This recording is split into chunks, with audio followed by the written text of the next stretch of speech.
உங்களோட 1,00,000 பணம் இருக்கு. எத்தனை வகையான இன்வெஸ்ட்மெண்ட் இருக்கு அப்படின்னு பாத்தீங்கன்னா, முக்கியமா எஃப்டி பிக்ஸட் டெபாசிட், ரெண்டாவது வந்து கோல்டு தங்கத்துல இன்வெஸ்ட் பண்றது, மூணாவது டிவிடெண்ட் ஸ்டாக்லயே வந்துட்டு டிவிடெண்ட் கொடுக்குற ஒரு ஸ்டாக், நாலாவது டிவிடெண்ட் இல்லாத ஜெனரலா growth ஸ்டாக்.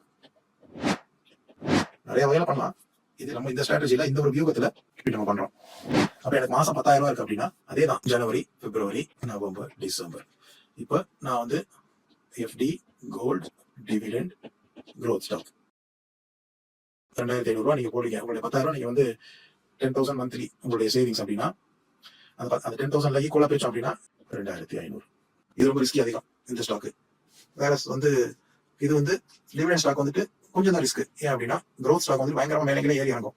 ரொம்ப ரிஸ்க் வந்து அதிகமான ரிஸ்க்னு பார்த்தா இதுதான் ரிஸ்க் நம்பர் 1 டாப் ரிஸ்க். இது வந்துட்டு ரிஸ்க் 2 ரிஸ்க்னு பார்த்தா ஹை ரிஸ்க். நம்பர் 1 ரிஸ்க் வந்துட்டு growth ஸ்டாக், நம்பர் 2 ரிஸ்க் வந்து dividend stock, RD, gold, dividend, growth. இப்ப டெபாசிட் பண்றதா ரிகரிங் டெபாசிட்.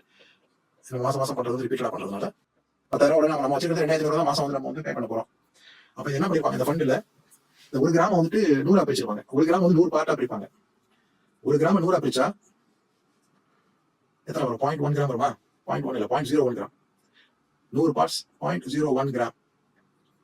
இது வந்து 1 கிராம் வந்து 100 பார்ட்டா பிரிச்சிருவாங்க. அப்ப 100 இன்ட்டு 0.01 ஈக்குவல்ஸ் 1 கிராம். சரியா? அப்ப 1 கிராம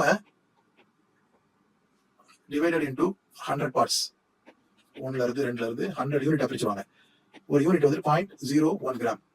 இதுவும் அதே மாதிரி ஒரு யூனிட்டும் 0.01 கிராம்.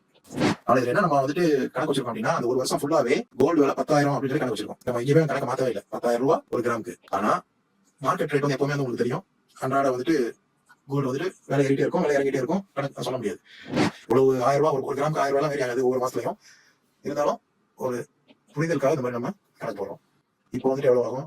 11,000 ரூபாய் போயிடுச்சுன்னா 110 ரூபாய் ஒரு யூனிட் போயிடும்.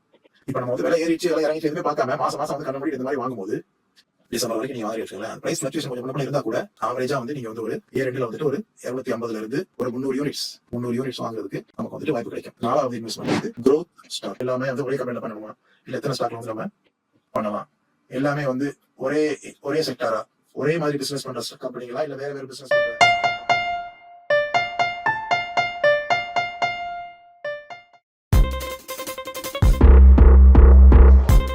என் இணைய